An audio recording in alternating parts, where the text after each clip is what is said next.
अस्सलाम वालेकुम प्यारे बच्चों, मैं हूँ आपकी रिफत मैम। आज हम पढ़ेंगे क्लास 7th के हिस्ट्री का chapter number 8 devotional paths to the divine. तो बच्चों, आपने देखा होगा कि अलग अलग लोग अपने रब भगवान को पूजते हैं। जैसे बच्चों, हम मुसलमान खुदा की इबादत करते हैं, बाकी मज़हब के लोग भजन करते हैं, कीर्तन करते हैं, और कुछ लोग इतने खो जाते हैं अपनी इबादत में कि उनकी आंखों से आंसू आ जाते हैं। जो हम लोग इबादत करते हैं अपने बनाने वाले की, वो एक जनरेशन से दूसरी जनरेशन तक ट्रांसफ़र होती हैं, यानी ये लेगेसी बन जाती हैं। और अब हम इन्हीं चीज़ों के बारे में पढ़ेंगे कि 18th सेंचुरी में क्या क्या हुआ था। The idea of supreme God. तो बच्चों, बड़े बड़े किंगडम्स बनने से पहले भी कस्म कस्म के हिंदू लोग अपने अपने गॉडेस एंड गॉड की पूजा करते थे। लेकिन जैसे जैसे लोग टाउन्स, ट्राइब्स, एम्पायर्स में रहने लगे तो उन्होंने डिफरेंट आइडियाज़ डेवलप किए।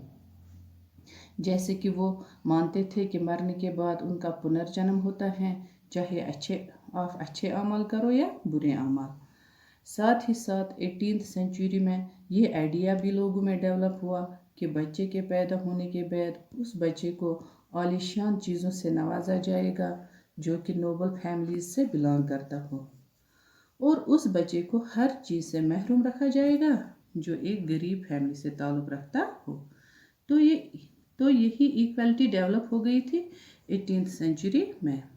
इस इनइक्वालिटी के चलते कि हाई कास्ट्स वाले को प्रिविलेज मिलेंगे, बहुत से लोगों ने इससे एक्सेप्ट करने से मना किया और वो बुद्धा और जैनिज़ की टीचिंग को फॉलो करने लगे, जिसके मुताबिक ये मुमकिन था कि तमाम इनइक्वालिटी और वंशों को तोड़ा या ख़त्म किया जा सकता है थ्रू पर्सनल एफर्ट। बहुत से लोग अट्रैक्ट हो गए थे सुप्रीम गॉड की तरह, जिनकी पूजा करने से वो लोग अपने भगवान को पा सकते हैं। और ये आइडिया जो था ये आया था भगवद गीता से। लोग विष्णु, शिवा और दुर्गा की पूजा करने लगे। इसी के साथ साथ गॉडेस और गॉडेस की भी पूजा की जाती थी। बहुत सारी जगहों पे विष्णु, दुर्गा और शिवा के साथ इसके चलते जो मिथ्स हुआ करती थी, यानी दास्तानें हुआ करती थी, वो भी पौराणिक स्टोरीज में आने लगी। तो पौराणिक एक संस्कृत वर्ड है जिसमें हिंदू और जैनिज़ का लिटरेचर होता है। और पौराणिक में जो इबादत करने का तरीका था उसको भी लोकल कल्टस का मतलब है फिरकों को रिकमेंड किया गया। पुराणास में भी है कि हर एक को ऊपर वाले का फजल मिलना चाहिए, फिर चाहे किसी भी कास्ट का हो। आइडिया ऑफ भक्ति इतना पॉपुलर हो गया कि बुद्धिस्ट और जैनास ने भी अपनाया। अब हम पढ़ेंगे ए न्यू काइंड ऑफ भक्ति इन साउथ इंडिया, नयानारस एंड अलवारस। 17th से लेकर 19th सेंचुरी तक बहुत सारे रिलीजियस मूवमेंट्स हुए।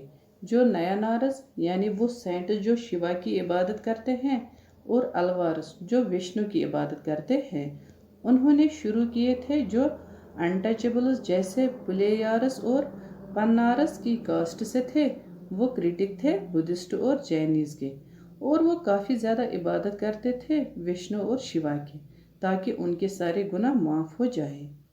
नयानारस और अलवारस जगह जगह जाते थे और पोएम्स लिखते थे जिसमें उस विलेज के देवता की तारीफ हुआ करती थी। 10th से लेकर 12th सेंचुरी तक चोला और पांड्या किंग्स ने ज़ियारतों के इर्द गिर्द मंदिर बनाए, जहाँ पर सेंट्स, पोइट्स, पुजारियों का आना जाना रहता था। ये वो वक्त था जब इनकी पोइट्री को जमा किया जाता था। इसके अलावा जो हाई जियोग्राफी यानी कि सेंट्स की ज़िंदगी के बारे में जो लिखा जाता था वो भी लिखा गया था। अलवारस और नयानारस के बारे में आज हम इन्हीं टेक्स्ट से हिस्ट्री लिखते हैं। अब हम पढ़ेंगे फिलॉसफी और भक्ति के बारे में। शंकरा जो था एक बाअसर फिलासफर था इंडिया का, जो केरला में 18th सेंचुरी में पैदा हुए। वो एडवोकेट था आर्यता का, जिससे एकता का नज़रिया और सुप्रीम गॉड भी कहा जाता था। वो कहता था कि जो ब्राह्मण्स हैं वो फॉर्मलेस है और वसफ के बगैर हैं।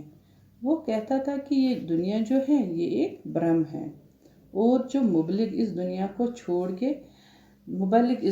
छोड़ के ब्राह्मण्स की तरफ समझने और गुनाहों से निजात पाना चाहते थे।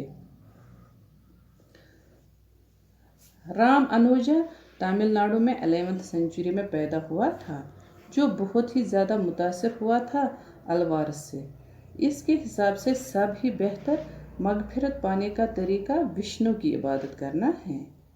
राम अनुजा के डॉक्ट्रिन की वजह से भक्ति ने नए किनारे मिले जो नॉर्थ इंडिया में डेवलप हुए।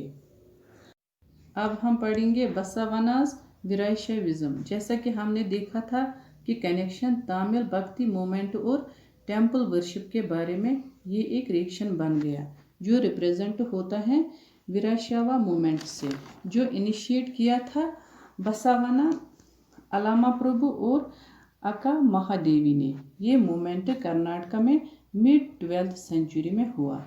वरसावाज ने आर्ग्यू किया ब्राह्मण्स के खिलाफ कास्ट बेस्ड सिस्टम और औरतों के साथ किस तरह बिहेव किया जाता है, उस पे वो हर एक तरह के रिवाजों और बुत परस्ती के खिलाफ थे। तो बच्चों, इससे आगे हम अगले लेक्चर में पढ़ेंगे। तब तक के लिए अल्लाह हाफिज़।